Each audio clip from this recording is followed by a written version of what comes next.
What's going on, everyone? So Rob Pelinka and the Lakers are in a very tough situation, right? It's kind of teetering on, do you even make a move at this point, right? LeBron's probably going to miss some ample time. Anthony Davis is all hobbled up. This team isn't gelling. This team isn't working.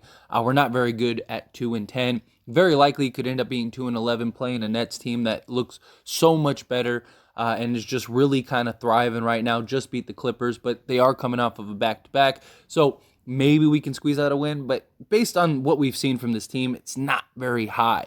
And now you're 2-11. Yes, you have like a 4-day hiatus before you end up having to go and play again on Friday. But even then, like, hopefully everyone's healthy. Hopefully everyone's kind of like, feeling better. And LeBron's kind of over his ailment. Anthony Davis gets some much needed rest. That could be beneficial to really help the Lakers maybe go on a little run, especially as the schedule really starts lightening up. But unless the Lakers really just start going on a winning streak here and rattle off like 5 straight games or something crazy like that, the Lakers are in a need of desperation. And it's like, how long can Rob Pelinka wait to make a move without just saying, all right, fine, let's just write off the season, save our assets, and go in next season.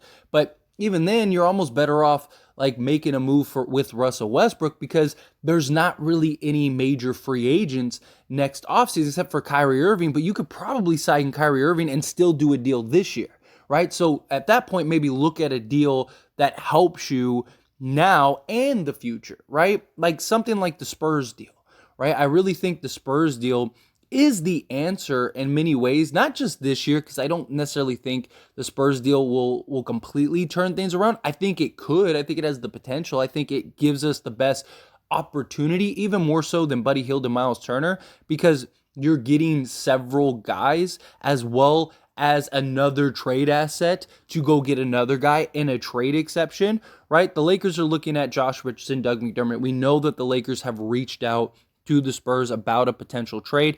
I would also try to get Jakob Poeltl, because with Jakob Poeltl, you still get like about a $14 million trade exception, which then you could use to go get another player, another asset. Ideally, you got to do this deal, but keep 1 first-round pick, right? Whatever you have to give up, pick swaps, second-round picks, whatever. Do whatever you have to do to get this deal done with 1 first-round pick, because then what you can do is you could take, Patrick Beverley and Kendrick Nunn and package them, maybe even the trade exception, move those things to go get another 1 or 2 pieces, because the Lakers, they really need a roster rehaul. It's the only way that this is going to happen and change and, turn the Lakers season around is to get several pieces, because we have so many guys that are, yes, they're very talented. Yes, they provide a lot, but they're not your 3 or 4 best player on a championship team, a championship contender. And I do understand, why make a trade to make you neutral, right? Like, why do a trade that just makes you, several games better, right? Now you're an 8th seed. Okay, like, cool. When, we're still fighting for a playoff spot. But I do think that the Spurs trade at least still gives you players that are young enough for your future, that are in many ways better than a lot of the free agents that are out there next season or in the off season, because these guys are in that in that category. But you also would have their bird rights. You would have more flexibility with them. You still keep your cap space, so maybe you could go and get a Kyrie Irving and still keep these 3 guys to kind of, all right, now we jumpstart, now we're ready to go for, next season. And even if Kyrie doesn't come in the offseason or next season, or you're not able to get him this season or whatever, even if Kyrie never comes, at least you got these guys with Anthony Davis, LeBron James. Now you can go and try to get other pieces to kind of fit with like your core 5 or maybe 6 guys, and you're off to the races. You got a center. Now Anthony Davis can move to the 4, although I still have concerns with AD at the 4 just because he's not knocking down shots right now. And if AD doesn't knock down shots, then it's kind of redundant to play him at the 4, right? Because then all of his points are going to have to be at the basket, and it's just going to make things very complicated. But I do think the Spurs trade really is the answer in many ways. I do think the Hornets trade could potentially be as well, but you don't get the flexibility that you get from the Spurs trade, and you don't get that trade exception. I think that that's key, and I think that that's really worth giving up everything. but you have to give up one, or you have to keep one first round pick because you need that pick to then go make another deal. You have that trade exception. You have Patrick Beverley. You have Kendrick Nunn. You have a first round pick. You still have some second round picks. You have, pick swaps in the future or whatever's left over. You basically take everything that you got left over, and now you can go look at other options. If you have, McDermott, Pirtle, and Josh Richardson, maybe you can go look and go get a scorer, right? Maybe you could go get a Terry Rozier. Take Patrick Beverley, Kendrick Nunn, and that other first, go get Terry Rozier. I don't even think you need a first round pick at that point. Because you're doing the Hornets a huge favor, right? You're moving off of 4 years, $100 million, right? So maybe a couple seconds, because the Lakers have basically all their second round picks. So unload some seconds, a first round pick and some pick swaps. Go take that, do the Spurs deal. Then you have Patrick Beverley, Kendrick Nunn, use them, go get a Terry Rozier, because then you get a proven scorer, a guy that can just go get you a bucket, which the Lakers would still need, in my opinion. Even with, Jakob Poeltl, Josh Richardson, Doug McDermott, as great as they are, it'd be nice to just have like a scorer. Things aren't really going well. You're having an off night. Give the ball to Rozier. Let him just go get and generate buckets. Dump the ball down to Jakob Poeltl and let him go get easy buckets. You could run that two-man game that could really take a lot of pressure off of LeBron and Anthony Davis. And you could probably get Terry Rozier for a reasonable price, especially if you don't have to give up that first. Because then if you don't have to give up the first, now you have that trade exception and that first to go get another piece if you need to, right? Do something along those lines. Especially if you're doing a 2-for-1 deal, now you maybe can free up a roster spot by just waiving maybe a Winning Gabriel or, a Matt Ryan. Because at that point, you don't really need Matt Ryan, right? You got 3-4 guys now that can all shoot the ball that could really help. You need a roster rehaul. And Terry Rozier makes so much more sense now in his long-term salary because you're probably going to sign everybody you get in the Spurs deal to a long-term deal. And you have their bird rights, you can go over the cap. So at that point, your team is pretty much established, right? Now you're using the trade exception to go try to get a mid-tier guy. Maybe you could go get like a Jay Crowder or something like that, and now just got some even more wing depth. And now you got a really deep team. Now you got a really versatile team. Now you really are one of the deepest teams in the league that you're going to have for the next several years because you're going to be able to go over the cap to get everybody. This team may be really good. If it's not enough to get you back into the playoff position, then at least you have this year to kind of build that chemistry, establish yourself, maybe go on a couple nice runs. And then next season, you already have that chemistry. You have a full training camp. You have everything you need to kind of now let's go into contender mode and try to go win a championship. And you have, LeBron James, Anthony Davis, Jakob Poeltl, Josh Richardson, Doug McDermott. Maybe you could keep like a Dennis Schroeder. You have Terry Rozier. The list goes on and on for guys that you'd have over the next, several years. You basically have your core team intact for the next few years, but it's actually a solid team that's really deep. You have at least 6-7 guys that are quality rotation starter level players because that's what the Lakers don't have. They don't have that starting level players. They have LeBron James and Anthony Davis, and then they have Russell Westbrook, but he's coming in on the sixth man, so you're losing him in the starting lineup. And you don't have anybody else. Patrick Beverley isn't giving it to you. Walker is playing great, but he's not you're supposed to be your third best player.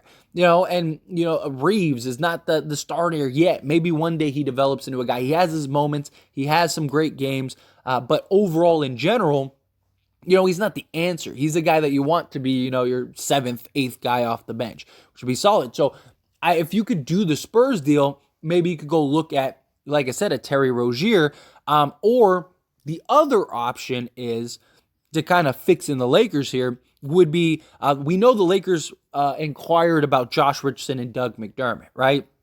If you could get Josh Richardson, Doug McDermott for just one first, well, then maybe what you can do is now you have a $21 million trade exception, right? So, and you'd still have a first round pick. So maybe what you could do is then use that to go get a Miles Turner does Miles Turner wants to come and then package Beverly and Nunn and like maybe a separate deal to go get a Buddy Hield. So you could end up theoretically with Josh Richardson, Doug McDermott, Buddy Hield, and Miles Turner. And you use the trade exception, and maybe at that point the Pacers would be more inclined to take just one first, maybe give up a couple seconds, because now they're not just taking on Russell Westbrook's contract just to buy him out, where all they're doing the trade for is just the picks. Now they're getting a trade exception that they can then use to go and maybe get a piece or something, or if they want to let it expire, they can let it expire. It's just, you're not taking on a negative salary just for the sake of taking on a negative salary, right? You're actually, in a positive light now.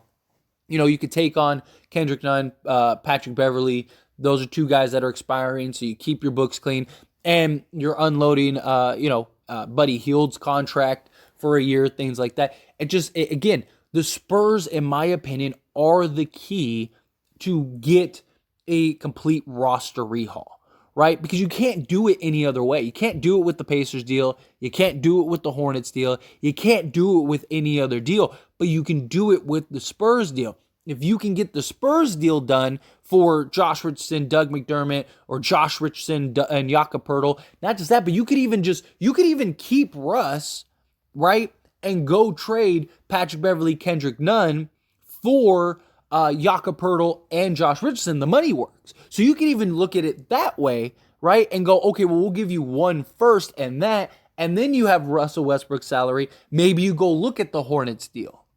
Already got your center. You already got, your shooting guard, small forward, 3-and-D type player, right? And then maybe now you go get your scorer in a Terry Rozier, or go get, a Gordon Hayward, 3-and-D, who Gordon Hayward, I believe, might be the best fit for this team. I think that fit would be fantastic. A real Swiss Army knife, a guy that could come in, give you 20 if you need him. He can play defense. He can, you can run your offense through him. But the big concern is injury history. But if you get, Jakob Poeltl, Josh Richardson, Terry Rozier, Kelly Oubre, or, a PJ Washington, and on top of that, Gordon Hayward, well, now you can take the risk a little more. Again, this would be a team that you'd have for the next several years, which the Lakers really need, right? Like, you've just had so much turnaround the last few years. It's hard to build any cohesiveness amongst the teams, right? Like, most of the best teams in the league have all been together for several years. And so if you could do that this season, and you can get several players, even if let's say you're completely out of the play-in unless you win like 20 straight games or something crazy like that, or you have to win 90% of your games the rest of the way, right? Even if you're not, you're still almost better off going and making these types of deals, because there's not a ton of there's nobody coming to save you in free agency. All the big names are already off the market. There's already people that are already signing long-term deals. You might end up having a guy like Miles Turner who wants to come to the Lakers, might just say, well, you didn't trade for me. Remember Paul George? Hey, they had an opportunity to trade for me. They didn't. So, now I'm going to re-sign here. Like, you could have the same thing. I don't think he's going to re-sign with Indiana, but maybe he goes to another team. And I really think the Spurs trade is the key to everything, but you have to keep at least one first, because then you can use that other first, like I said, to go do this Hornets deal, and get Terry Rozier and Gordon Hayward, and do the same thing with the Spurs. Like, you could get several people, or you could do Josh Richardson and Doug McDermott, and then maybe go look at the Pacers deal, right? Because now Miles Turner makes more sense. Because you imagine if you could get Miles Turner, Buddy Hield, Doug McDermott, and Josh Richardson. Like, you don't have like your huge wing defender, which would be nice. But you got, two guys that could shoot 40+% from three. You got Josh Richardson who could shoot, 38% from three. So you basically got 3 3-point shooters now. You got a center that could spread the floor. So now Anthony Davis can go to the floor.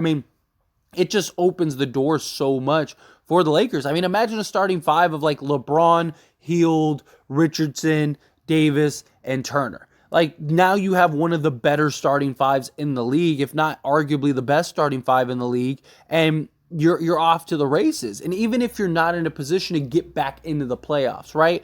At least you're building cohesiveness, you're building chemistry, you're building so much, and you have all these guys that you could re-sign for the long haul, because you'd have Turner's bird rights, you'd have Richardson's bird rights, you'd have Doug McDermott's bird rights, and you'd have Buddy Hield on multi-year deal. So now you can keep these guys around and now really try to make a push, next season, and trying to actually be a legit contender and give these guys, the rest of the year to kind of build that chemistry. I don't know. The Lakers got to do something.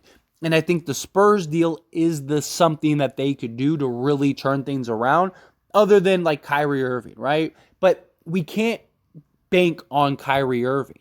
Not because I don't think Kyrie Irving wants to come, but the way that the Nets are and the way that the Nets have operated, they are goofy enough to just go and bring Kyrie Irving back, even after the Nets are playing as a top 4 defense right now without Kyrie Irving. They're playing as a better offensive team because the ball's not sticking and not running as many isolation plays, right? So the ball's moving and guys are stepping up more, right? So they are that team that would come and bring Kyrie Irving in to kind of just mess up all of their cohesiveness and mess up their chemistry and stuff like that, and bring a guy that clearly doesn't want to be there, you clearly don't want to have there.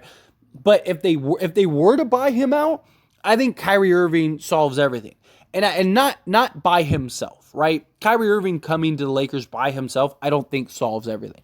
I think it's a huge step, and I think you'd be a lot better. But the reason I think Kyrie solves everything is because when Kyrie comes, now you have Russ that you can move off of in all your draft picks. Now you have Patrick Beverley and Kendrick Nunn that you can move off of and have all your draft picks. If Kyrie Irving comes, now you can take more risks and you can do more things, because now I got Kyrie, LeBron James, and Anthony Davis. It's time to go all in. We need to push for another championship right now, right here, right now, right? And now you're taking Russell Westbrook and you're going and trading to go get some other pieces. Maybe now you are looking at the Pacers deal, right? Imagine Kyrie Irving, Buddy Hield, LeBron James, Anthony Davis, and Miles Turner, right? Now you got scoring, shooting, defense. You got size down low. Your rebounding is probably better. Because I don't think Buddy Hield and Miles Turner by themselves solve the problem. I don't think Kyrie Irving by himself solves the problem. I don't even think the Spurs deal by itself entirely solves the problem.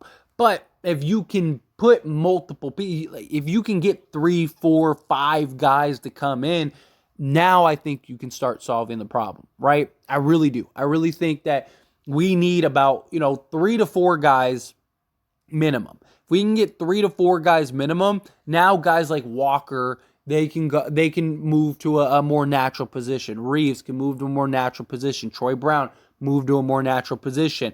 You're going to get Dennis Schroeder back. That's basically another acquisition because he hasn't played for you yet. Thomas Bryant, same thing. That's another acquisition that can come in and contribute that hasn't played yet. So now, those 3 guys become 5 guys, right? And especially if, we get, Germany Dennis Schroeder. That's such a huge impact. That guy was fantastic, right? Thomas Bryant, if he could kind of just get into any resemblance of the Wizards' Thomas Bryant, now you got like a legit, starting level to solid, bench big in the league, that could be hugely beneficial for the team. So I think the Lakers have options to fix their situation. It's just, will they do the deals? Will they make it happen? Will Rob Pelinka pull it off? And even if he does he pull it off in time, right? Realistically, we're probably not getting any deals done till December. And unless we win some games. Now, if we beat the Nets, that is a good positive. Because if we beat the Nets, then our 4 of our next 5 games are against Detroit and the Spurs 3 times. Which we should win at least 3 of those, if not all 4 of those. And now you're on a 5-game win streak. And now you're 7-10, right? That is a lot more stomachable, right? Because right now, if you're the Lakers, you're just trying to stay afloat till Rob Pelinka can find a deal to kind of change the tides. And that's the hope. Maybe Rob Pelinka can find a deal to really change the tides. But again, Love to hear your thoughts and opinions. As always, this is a discussion, so let me know. Good, bad, ugly, somewhere in between, down in the comment section below.